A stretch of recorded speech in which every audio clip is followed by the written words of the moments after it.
हाँ जी, तो कैलकुलस में देखिए दो पार्ट होते हैं, एक होता है हमारा डिफरेंशिएशन और एक होता है हमारा इंटीग्रेशन। तो अभी आज हम जो शुरुआत करेंगे वो हम शुरुआत करेंगे डिफरेंशिएशन से। तो इसमें फर्स्ट आता है डिफरेंशिएशन। देखो डिफरेंशिएशन का मतलब क्या होता है। नॉर्मल अगर आप ट्रांसलेशन के हिसाब से चलोगे तो डिफरेंशिएट करने का मतलब होता है स्प्लिट करना, तोड़ना। यानी कि अगर आपके पास कोई बहुत बड़ी फिजिकल क्वांटिटी है, आप क्या करोगे, उसे छोटे छोटे पार्ट्स में डिवाइड कर दोगे। जैसे एग्जांपल के तौर पे मान लीजिए मैं कहता हूं कि यहां से क्लॉक टावर तक का डिस्टेंस नापना है। यहां से क्लॉक टावर कितनी दूर है, घंटा घर यहां से कितनी दूर है। अब इसके लिए मैं क्या करूंगा, या तो एक आदमी के हाथ में वो मेजरिंग टेप दे दूंगा, मेजरिंग टेप का एक हिस्सा दे दूंगा और बोलूंगा ले बेटा भाग, चल भागना शुरू कर, घंटा घर भाग जा। देखते हैं कितना मेजरिंग टेप मेरे साइड में आती है ना। जब तो घंटा घर पहुंच जाएगा मुझे कॉल कर दियो, मैं देख लूंगा यहाँ पे कितनी रीडिंग आई। अब मुझे बताओ प्रैक्टिकली पॉसिबल है कि मैं किसी बंदे को मेजरिंग टेप को खींचते खींचते खींचते खींचते यहाँ तक घंटा घर तक भेज दूं? प्रैक्टिकली पॉसिबल है क्या? नहीं, पॉसिबल तो है, लेकिन क्या होगा फिर मुझे पूरे शहर में ट्रैफिक रोकना पड़ जाएगा, क्योंकि कोई भी वहां से निकल गया, पैदल चल गया, गाड़ी चली गई तो मेजरिंग टेप तो टूट जाएगी। वो तो पॉसिबल है नहीं उस हिसाब से। तो हम क्या करेंगे, उस पूरे डिस्टेंस को छोटे छोटे सेक्शंस में डिवाइड करेंगे। सबसे पहले हम क्या करेंगे, यहां से लेके पार्किंग तक का डिस्टेंस निकालेंगे, फिर पार्किंग से लेके नीचे चावला चौक तक का डिस्टेंस, फिर चावला चौक से मान लीजिए डीएवी कॉलेज का डिस्टेंस, फिर डीएवी कॉलेज से सर्वे चौक का डिस्टेंस। तो हम क्या करेंगे, जो पूरा डिस्टेंस है उसे छोटे छोटे पार्ट में स्प्लिट करेंगे ताकि उसको मेजर करना, कैलकुलेट करना और आगे यूज करना हमारे लिए कन्वीनियंट पड़े। तो डिफरेंशिएशन में हम यही काम करते हैं, किसी बड़ी फिजिकल क्वांटिटी को हम छोटे छोटे पार्ट में डिवाइड करते हैं। तो सिंपल बस मैं एक लाइन लिखा रहा हूं, मतलब जितनी आपकी जरूरत है मैं उतना लिखा रहा हूं, मैं प्रॉपर मैथ्स में नहीं जा रहा हूं, प्रॉपर मैथमेटिक्स में नहीं जा रहा हूं। तो डिफरेंशिएशन का मतलब है to split a quantity, to split a quantity into large number of small parts, large number of small parts। किसी क्वांटिटी को बहुत सारे छोटे छोटे पार्ट्स में डिवाइड करना, ये चीज हमारा डिफरेंशिएशन कहलाता है। अब देखिए इस डिफरेंशिएशन के वैसे कई सारे रूल्स हैं, लेकिन हम यहां पे मेनली 4-5 रूल्स के बारे में डिस्कशन करेंगे। देखिए अब पहला रूल कौन सा है, जरा देखते जाओ। फर्स्ट रूल,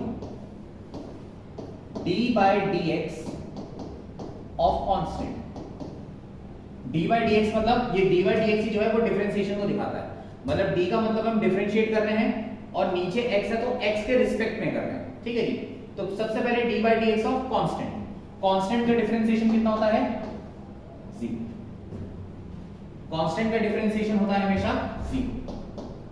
फिर d by dx of x, d by dx of x, x का डिफरेंशिएशन कितना, x का डिफरेंशिएशन होता है 1। d by dx of x ये होता है कितना, 1। तीसरा d by dx of x की पावर n, ये इंपॉर्टेंट है, बहुत जगह इस्तेमाल हो गया और बहुत वैरायटी में इस्तेमाल होगा, क्योंकि पावर n है, n पावर कुछ भी हो सकती है। इसका डिफरेंशिएशन होता है n x n माइनस, ठीक है जी। आगे देखो, फिर d part, d by dx of sin x, sin x का डिफरेंशिएशन होता है cos x। Then d by dx of cos x, cos x का डिफरेंशिएशन होता है माइनस sin x। और d by dx of log x, log x का differentiation होता है 1/x। तो वैसे तो देखिए बहुत सारे और भी रूल्स होते हैं, लेकिन हमें सारे डिस्कस नहीं करने हैं, हमें सिर्फ ये कुछ सिलेक्टेड रूल्स को ही डिस्कशन करना है, ठीक है जी। फिर इंटीग्रेशन पे आते हैं। फिर हम पहले क्या करेंगे, कुछ सिलेक्टेड क्वेश्चन सिर्फ डिफरेंशिएशन और इंटीग्रेशन के करेंगे। अभी मैं मोशन को यूज नहीं करूंगा, पहले हम थोड़ी सी इसके ऊपर मास्टरी करेंगे, इन फॉर्मूले पे थोड़ी सी मास्टरी करेंगे। जब मुझे लगेगा कि हाँ थोड़ा सा इसको पकड़ हो गई है, थोड़ा सा इंटीग्रेशन डिफरेंशिएशन अपने समझ में आ गया है, फिर मैं मोशन के क्वेश्चन कराऊंगा इंटीग्रेशन वाले डिफरेंशिएशन। चलो अब आओ इसके सेकंड पार्ट पे। सेकंड पार्ट इसमें कहलाता है हमारा इंटीग्रेशन। सेकंड पार्ट कहलाता है इंटीग्रेशन। अब इंटीग्रेशन का जो अगर हम इंग्लिश ट्रांसलेशन करें, इंटीग्रेशन का मतलब होता है वापस जोड़ना, ठीक है जी, मतलब जो छोटे छोटे टुकड़े हैं उन्हें वापस से कंबाइन करना। जैसे वो क्लॉक टावर वाला एग्जाम्पल हम वापस लेते हैं, हमें यहाँ से जब क्लॉक टावर का डिस्टेंस नापना था, हम पूरे एक साथ नहीं नाप सकते थे, तो हमने क्या करा, डिस्टेंस को छोटे छोटे सेक्शंस पे डिवाइड करा। अब ये जो छोटे छोटे सेक्शन का डिस्टेंस है हमने आसानी से मेजर कर लिया, बट अब क्या, व्हाट नाउ, अब क्या करेंगे, अब हम क्या करेंगे, ये छोटे छोटे डिस्टेंस को वापस ऐड करना शुरू करेंगे कि यहाँ से पार्किंग तक का डिस्टेंस, पार्किंग से चावला चौक का डिस्टेंस, चावला चौक से डीवी का डिस्टेंस, डीवी से सर्वे का डिस्टेंस, हम इन सब डिस्टेंस को सम अप करना शुरू करेंगे, ऐड करना शुरू करेंगे। तो इसी प्रोसेस को कहते हैं इंटीग्रेशन। तो डिफरेंशिएशन और इंटीग्रेशन याद रखिए क्या फर्क है। डिफरेंशिएशन का मतलब है तोड़ना, इंटीग्रेशन का मतलब है जोड़ना। तो एक तरीके से अगर आप समझोगे तो डिफरेंशिएशन और इंटीग्रेशन दोनों एक दूसरे की इनवर्स प्रोसेस है, रिवर्स प्रोसेस है, सही है। तो आप इसको ऐसे याद रखोगे कि जैसे x है, x का डिफरेंशिएशन करके अगर y आ रहा है, मतलब x को तोड़ के अगर कौन आ रहा है, y, तो y को जोड़ के वापस कौन आना चाहिए, x, क्योंकि दोनों के दोनों एक दूसरे की क्या है, इनवर्स प्रोसेस। तो इसमें मैं सिर्फ एक लाइन लिखूंगा कि इंटीग्रेशन क्या है, ठीक है, टू सम अप या to add all small parts to obtain original quantity.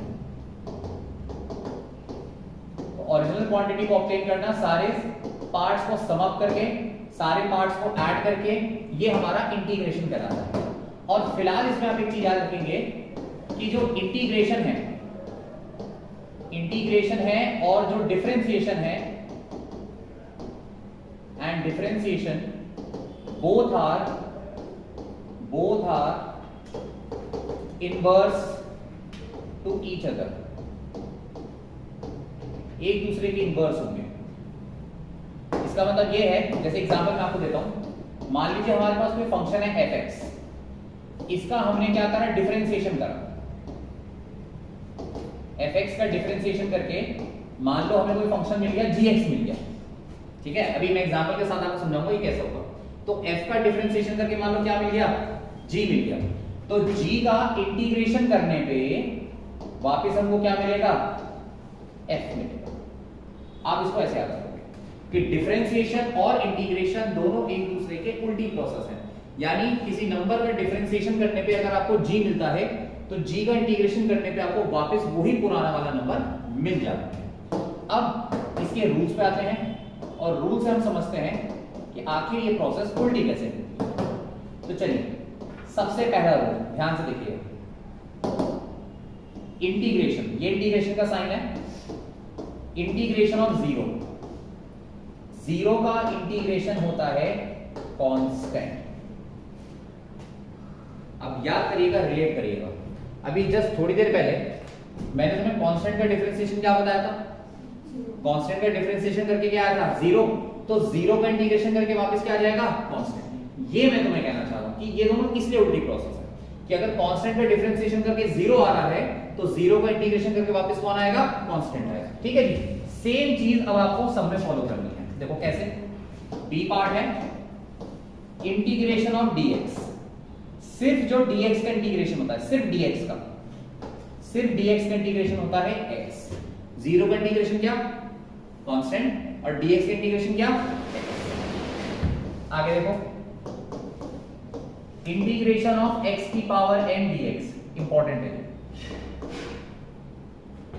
इसका इंटीग्रेशन क्या होता है, x की पावर n+1 अपॉन n+1। अभी तो आपसे फॉर्मूले लिखेंगे, बाकी जब हम इसके क्वेश्चंस करेंगे तो हम इनको याद करने का, इनको समझने का तरीका भी सीखेंगे। अच्छा, फिर उसके बाद देखिए d/dx of cos x, cos x का जो इंटीग्रेशन होता है वो होता है sin x। अब यहां से आप रिलेट करिए, इधर देखिए, sin x का डिफरेंशिएशन कितना था, sin x का डिफरेंशिएशन क्या था, cos x, तो cos x का इंटीग्रेशन क्या होगा, sin x। इसी तरीके से सोचो, cos का डिफरेंशिएशन अगर माइनस साइन है, तो sin का इंटीग्रेशन क्या होगा, माइनस cos होगा।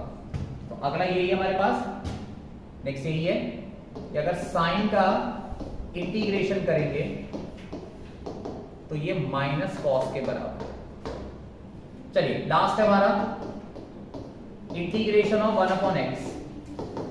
जरा चेक करें, इधर देखो, लॉग का डिफरेंशिएशन करके क्या आया, लॉग का डिफरेंशिएशन करके क्या आया 1 अपॉन एक्स। 1 अपॉन एक्स का इंटीग्रेशन करके क्या आएगा लॉग एक्स। तो 1 अपॉन एक्स का इंटीग्रेशन करके आएगा लॉग एक्स। चलिए सारे रूल सब नोट करेंगे। चलिए तो पहले हम सिंपल क्वेश्चंस करेंगे, पहले नॉर्मल सिंपलीफिकेशन के क्वेश्चन करेंगे और हमारा पहला फोकस जो है वो सिर्फ और सिर्फ डिफरेंशिएशन पे ही रहने वाला है। पहला फोकस हम डिफरेंशिएशन पे करेंगे, देन फोकस हम इंटीग्रेशन पे करेंगे। चलिए हो गया, क्वेश्चन देखिए नेक्स्ट। देखिए सॉल्व द फॉलोइंग,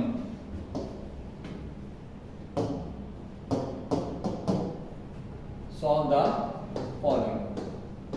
पहला है d by dx ऑफ 5, पहला है d by dx ऑफ 5 कितना 0। क्यों? क्योंकि 5 क्या है कांस्टेंट है और कांस्टेंट का डिफरेंशिएशन हमेशा क्या होगा 0। तो इसका आंसर सीधा सीधा आ जाएगा 0। समझ गए कैसे? पक्का? Second part, d by dx of x square, d by dx of x square. अब इधर देखो, इसमें कौन सा रूल लगेगा? इसमें लगेगा आपका रूल नंबर 3, सी वाला रूल लगेगा डिफरेंशिएशन का, जहां मैंने आपको d by dx of x की पावर n सिखाया था। अब एक मिनट याद रखो, इधर देखो क्या सीखा तुमने वहां पे। जो भी पावर होगी, जो भी पावर होगी वो मल्टीप्लाई में आगे आ जाएगी। याद रखोगे, जो भी पावर है व्हाटएवर द पावर, चाहे प्लस में हो, माइनस में हो, फ्रैक्शन में हो, डेसिमल में हो, कुछ भी हो, जो भी पावर होगी वो कहां जाएगी आगे मल्टीप्लाई में आएगी और ऊपर की पावर को 1 माइनस कर देना। समझ गए? तो एक तो पावर आप मल्टीप्लाई में कर दोगे और ऊपर की पावर को 1 माइनस में कर दोगे। तो कैसे करोगे इसको ध्यान दो। जैसे ये x स्क्वायर है तो ऊपर पावर कितनी है बताओ 2, भाई ये 2 मल्टीप्लाई में चला गया और ऊपर की पावर को 1 माइनस कर दो, 2 माइनस 1। सॉल्व करो, आंसर क्या आएगा 2x। x स्क्वायर का डिफरेंशिएशन 2x। याद रहे? पक्का? चलो अगले वाले में ट्राई करेंगे, इसे नोट करो फटाफट। पर ध्यान रखना सिंपल सा, जो पावर है उसे आगे मल्टीप्लाई में ले आओ और ऊपर की पावर को 1 माइनस कर दो, बस इतना काम करना है। चलो जरा ये ट्राई करो। 6x की पावर 5 सबका आ गया? पक्का? चलो अच्छा अब आगे देखो। अब कई बार क्या होता है कि ये जो अंदर वेरिएबल है ना, इसमें क्या होता है वेरिएबल और कांस्टेंट दोनों एक साथ होते हैं। जैसे यहां तो एक बार मैंने सिर्फ कांस्टेंट लिखा, एक बार सिर्फ वेरिएबल लिखा। अगर कांस्टेंट और वेरिएबल साथ में होंगे तब क्या करोगे? जैसे d by dx of 5x cube, अगर ऐसा हो गया तो इसके लिए आपको क्या करना है सुनो। वेरिएबल और कांस्टेंट, वेरिएबल कौन है x, कांस्टेंट कौन है 5। वेरिएबल और कांस्टेंट जब साथ साथ होते हैं तो कांस्टेंट को चुपचाप बाहर निकाल देना, उसका डिफरेंशिएशन मत करना, उसको क्या करोगे बाहर निकाल दोगे। बात समझ गए? हाँ या ना? ठीक है। अच्छा एक मिनट रुको, इसमें से तो कांस्टेंट बाहर आ गया, बच्चा पूछेगा फिर आपने यहां पे 5 बाहर क्यों नहीं निकाला? हाँ, जहां कांस्टेंट अकेला होता है वो बाहर नहीं आता, ठीक है जी। जहां कांस्टेंट और वेरिएबल साथ साथ होते हैं वहां कांस्टेंट बाहर आ जाता है। समझ गए? वेरिएबल बाहर नहीं आता, हमेशा बाहर कौन आएगा? कांस्टेंट आएगा। पर अगर कांस्टेंट अकेला होगा तो वो बाहर नहीं आएगा, इस बात का ध्यान रखना। तो यहां पे हम सॉल्यूशन कैसे करेंगे? सबसे पहले हम 5 को बाहर लिखेंगे, d by dx of x cube. बताओ भाई x क्यूब का डिफरेंशिएशन क्या होता है? 3x 3 माइनस 1, यही हुआ ना। 5 3 कितना हो गया? 15x square. लो जी, ये डिफरेंशिएशन है। 5x क्यूब का डिफरेंशिएशन इज 15x। समझ गए? पक्का? अच्छा अब एक ऐसा माइनस वाला करो, जरा देखें तुम कितना सीखे।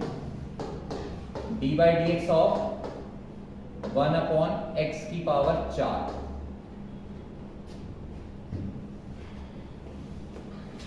कोई नहीं, ट्राई करो, चाहे सही करो चाहे गलत करो। ये जो 1/x की पावर 4 है इसे x की पावर -4 लिख सकते हो, लिखो अगले स्टेप में -4 x रेज़ टू पावर -5। अच्छा अब देखो, अब कुछ क्वेश्चंस ऐसे होंगे जिसमें मैं तुम्हें कंप्लीट एक्सप्रेशन दे रहा हूं, पूरा एक्सप्रेशन दे रहा हूं, अब आपको उसे सॉल्व करना है। जैसे ये d/dx of 7x² plus 5x minus 3, इसको आपको सॉल्व करना है, इस पूरे को। और इस पूरे को कैसे सॉल्व करेंगे, देखो सबसे पहला काम आप क्या करोगे, इसमें ये जो d/dx है इसको सब में स्प्लिट करोगे, हर एक से डिवाइड करोगे। 7x² डिवाइड मतलब सब में डिवाइड करोगे, 5x और ये 3। सबसे पहले d/dx को आप इस तीनों टर्म में तोड़ोगे, तोड़ लिया, अरे हाँ या ना। अच्छा फिर दूसरा काम क्या करना है, जहां वेरिएबल और कांस्टेंट साथ हैं वहां कांस्टेंट को बाहर निकाल दो। जहां वेरिएबल और कांस्टेंट साथ हैं वहां कांस्टेंट को बाहर निकाल दो। और यहां तो भाई क्या है, कांस्टेंट अकेला है तो वो तो बाहर नहीं आएगा। चलिए नॉर्मल डिफरेंशिएशन करो जैसे कर दीजिए।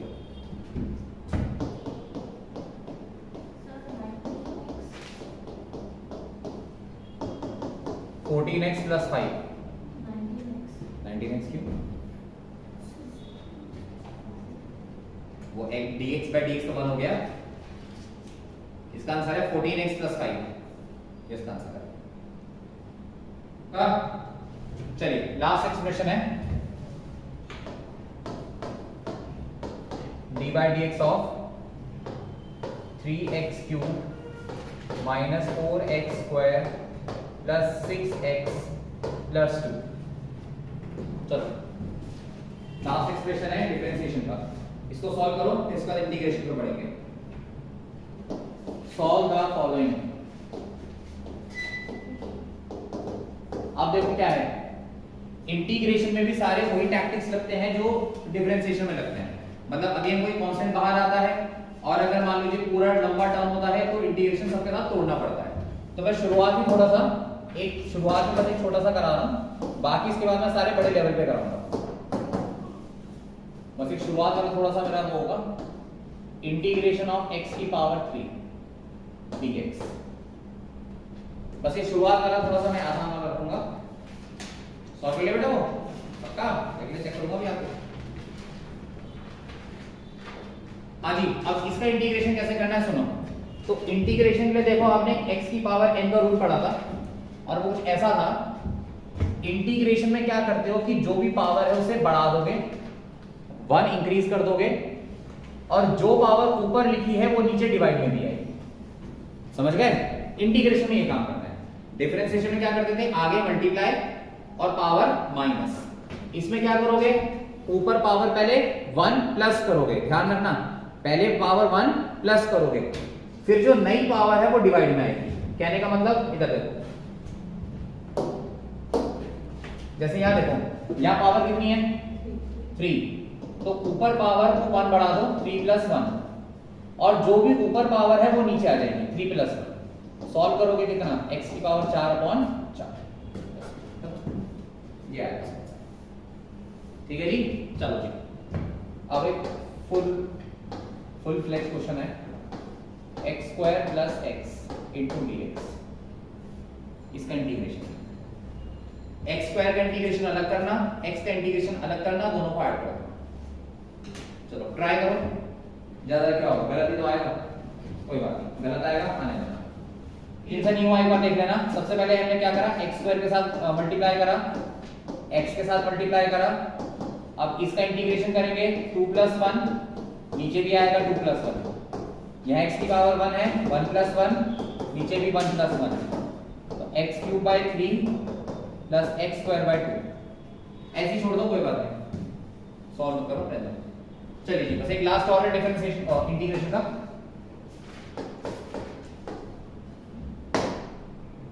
Integration of 6x³ minus 9x² plus 12x plus 2 dx। चलो बस लास्ट 6 बाहर करोगे x क्यूब dx, माइनस 9 बाहर करोगे x स्क्वायर dx, प्लस 12 बाहर करोगे x dx। अब इसमें क्या करोगे 2 dx बन जाएगा ना, 2 बाहर करोगे इंटीग्रेशन dx तो बन गया, dx का तो x होता है।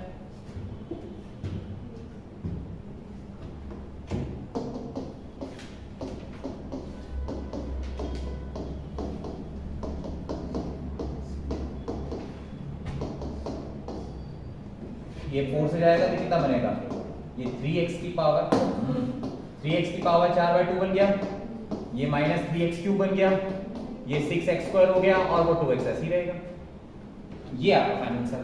एलसीएम वगैरह लेने की जरूरत होती नहीं है, मैं फिर आपको रिपीट कर रहा हूँ, क्योंकि हमने जो इंटीग्रेशन डिफरेंशिएशन करना है ना, उसमें आगे जाके मैं x की वैल्यू पुट करनी है, मतलब x ने टाइम की वैल्यू पुट करनी है में, तो आगे जाके मैं वैल्यू उसमें पुट करनी पड़ेगी, तो इसलिए आपको जरूरत नहीं है इसको सॉल्व करने की। हाँ, मैथ्स में जब आप करोगे तो आपको वहां सॉल्व करना पड़ेगा यहाँ पे। ठीक है जी, पक्की बात है।